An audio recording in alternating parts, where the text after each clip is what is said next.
Yeah, thank you, Tom. I appreciate that introduction. I'd like to say that just a nod to the Mesa Lab that Gary showed here with the lowering of the raising of the Cray, that UCAR NCAR dates back to the late 60s. And I came on board in 1969, so I was certainly there in July of 77 when the Cray arrived, when the Cray 1A arrived. And my job then, as is now, was to support the UCAR computing community. And what that means is it's a lot of university users. I think we have now more than 100 university sites that we support. Plus we have, I think, about 1,200 users that are, spread across. We have 3 different campuses now in Boulder. So we have quite a few people that we support. But as some of you probably know, back in 77, our supercomputers at that time were 6,600. The CDC, the Control Corporation data, 6,600 and 7,600. And I know it now, I didn't know it then, that at that time, NCAR UCAR was facing a crisis in computing. What the problem was is that the applications that the researchers needed were much larger than what the Control Corporation data machines could actually support. And worse than that, when we looked out into the horizon to see what was available, we didn't see anything. The CDCs didn't have any follow-on. And what had happened, maybe Tom can say a little bit about this, what had happened was that the brains of the CDC Corporation had left. That was Seymour Cray.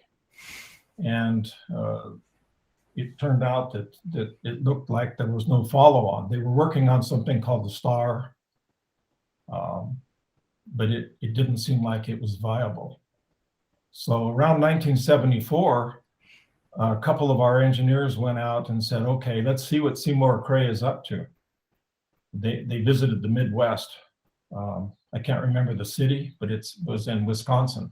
Maybe Tom knows that, I'm not sure. Wasn't it Chippewa Falls? Chippewa Falls, thank you. Yes. They came back jubilant. They said, he's working on it, he's working on it. There's a glimmer here, maybe we have some hope. And to make a long story short, between 1974, when they visited, and 1977,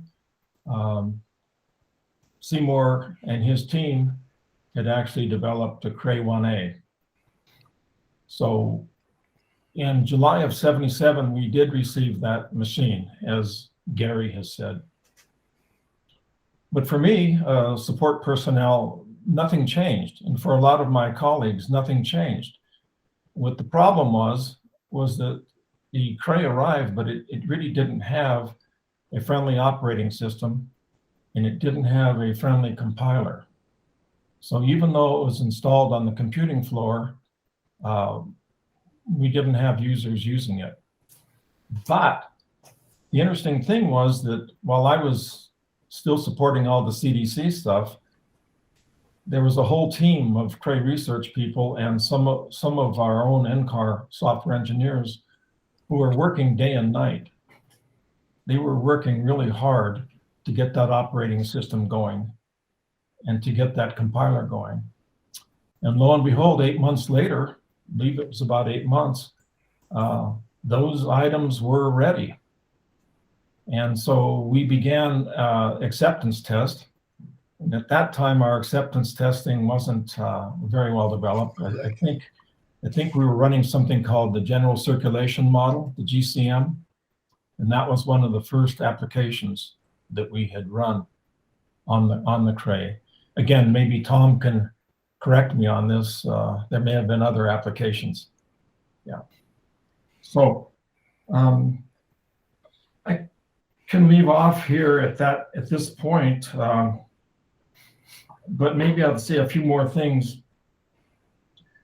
After that acceptance test was run, or acceptance tests, I should say, we did find a few friendly users, what we call friendly users, and they did have their applications ready.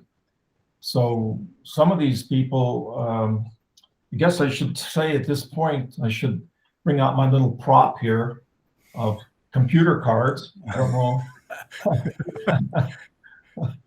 So I showed you the computer cards. I think I have 4 left. I didn't realize they would be collector's items someday. But I also wanted to show you the box that one of the boxes that users would put those cards in, and then you would submit them. And most of the time, you had to wait a while, but one of the operators would come by and they would take that box, and if they liked you, they would they would submit it. And what happened is that the CDC 7600, if you can believe this, became the front end for the Cray. I don't believe we even had a what you would call a batch system in those days. It was sort of first come, first served.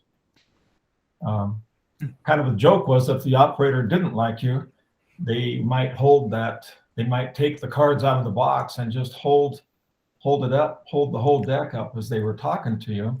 Some of these boxes held 2,000 cards, and if you dropped it on the floor, it was going to be a long haul before you got your program running again. Anyway, some of the people stepped forward.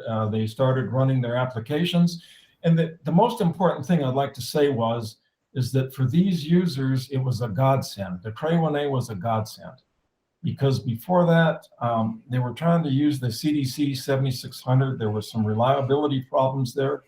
I think it was said that the machine would go down like once a day, something like that, and there were problems. But now we had this, whereas before you only had like 65,000 words of memory, now with the Cray you had a whole megabyte. And furthermore, the processor speed was a lot faster. So users started developing a lot of applications.